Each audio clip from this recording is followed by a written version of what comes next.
Most people get this wrong when they try to start a company in Nicaragua. They assume it is just paperwork, a quick registration, and they are ready to operate. But the truth is very different.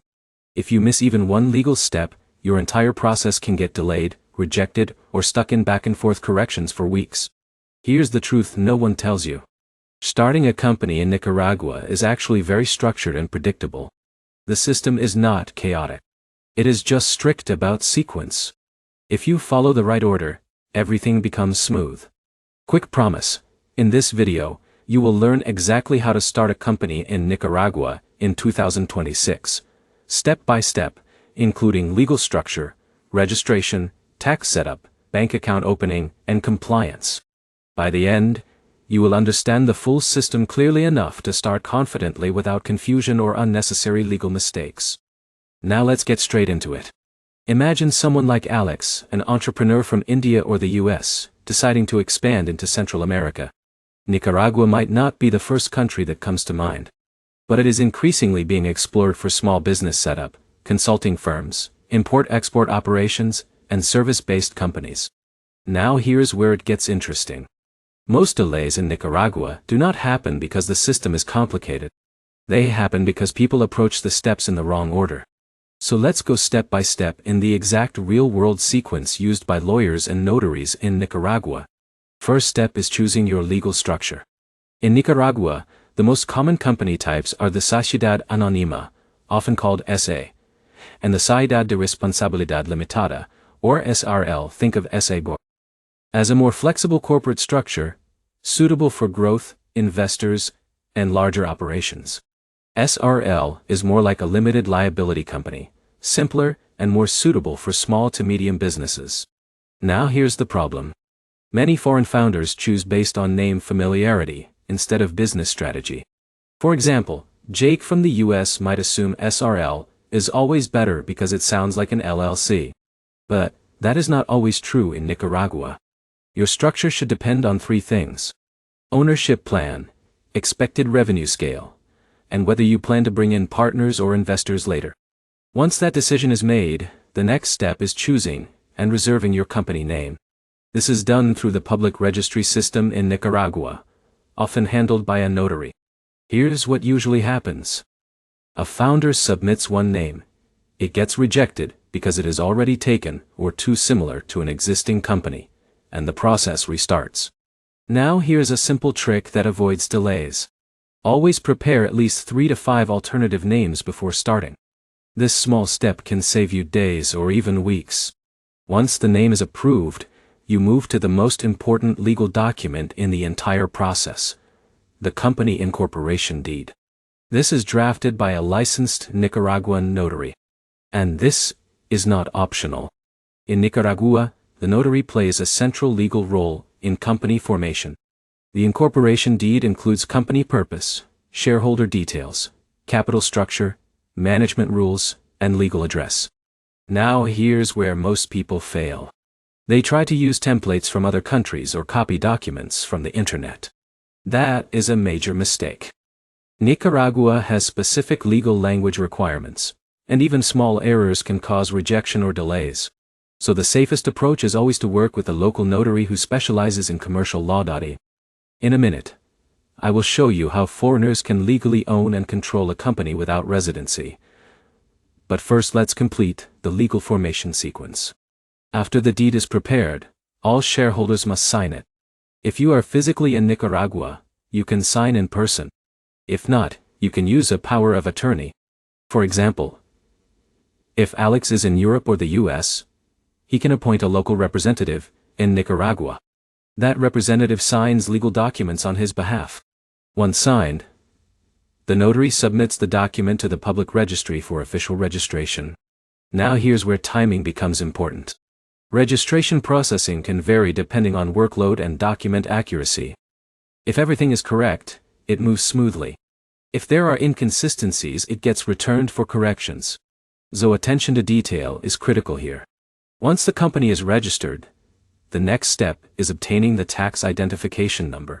In Nicaragua, this is issued by the Dirección General de Ingresos, often called DGIA. This number is essential. Without it, your company cannot operate legally, issue invoices, or open a bank account. Now here is a common misconception. Many people think tax registration is automatic after company incorporation. It is not. You must apply separately with your company documents. This step also includes registering your fiscal address and declaring your business activity. Now let's move to a key step that many founders underestimate: municipal registration. Every business in Nicaragua must register with the local municipality where it operates. This includes obtaining a municipal license and paying local business taxes depending on your activity. For example, a consulting company run by someone like John will have a simpler municipal process than a retail store or manufacturing business. But here's the problem. Many foreign founders skip this step because they focus only on national registration.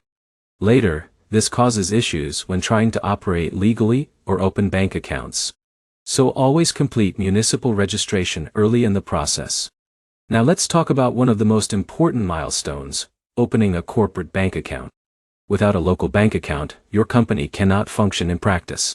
Banks in Nicaragua require strict documentation.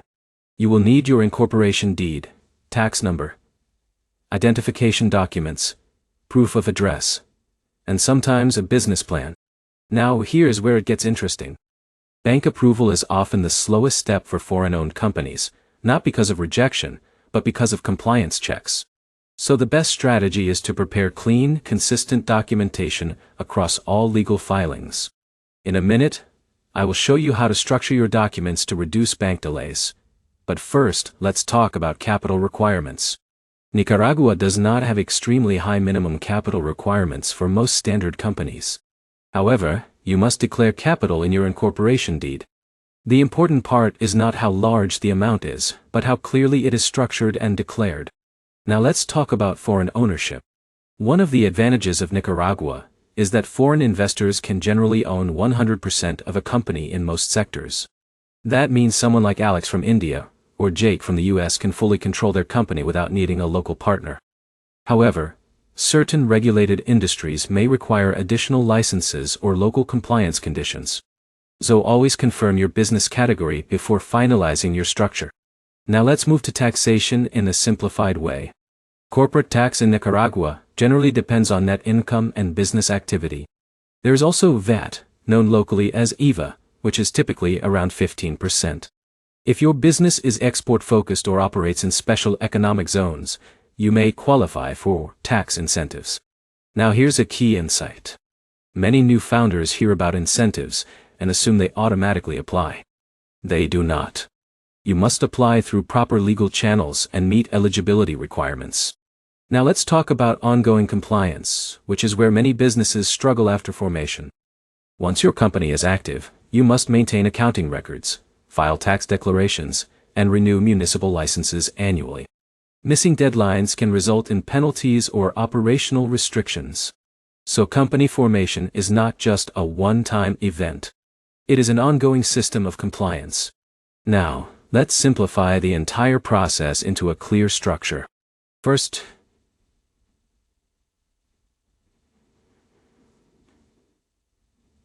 choose your company type based on your business model. Then reserve your company name through the registry. Then draft and notarize your incorporation deed. Then register the company officially. Then obtain tax identification from the DGI. Then complete municipal registration. Then open your corporate bank account. Finally, maintain ongoing tax and legal compliance. That is the full system.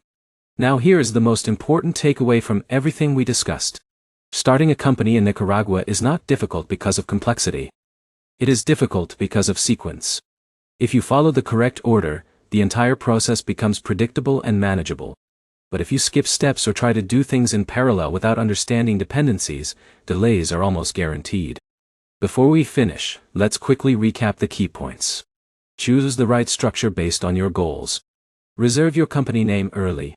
Use a qualified notary for incorporation. Register with the public registry. Obtain your tax identification number. Complete municipal licensing. Open your bank account with consistent documentation. And maintain ongoing compliance with taxes and filings.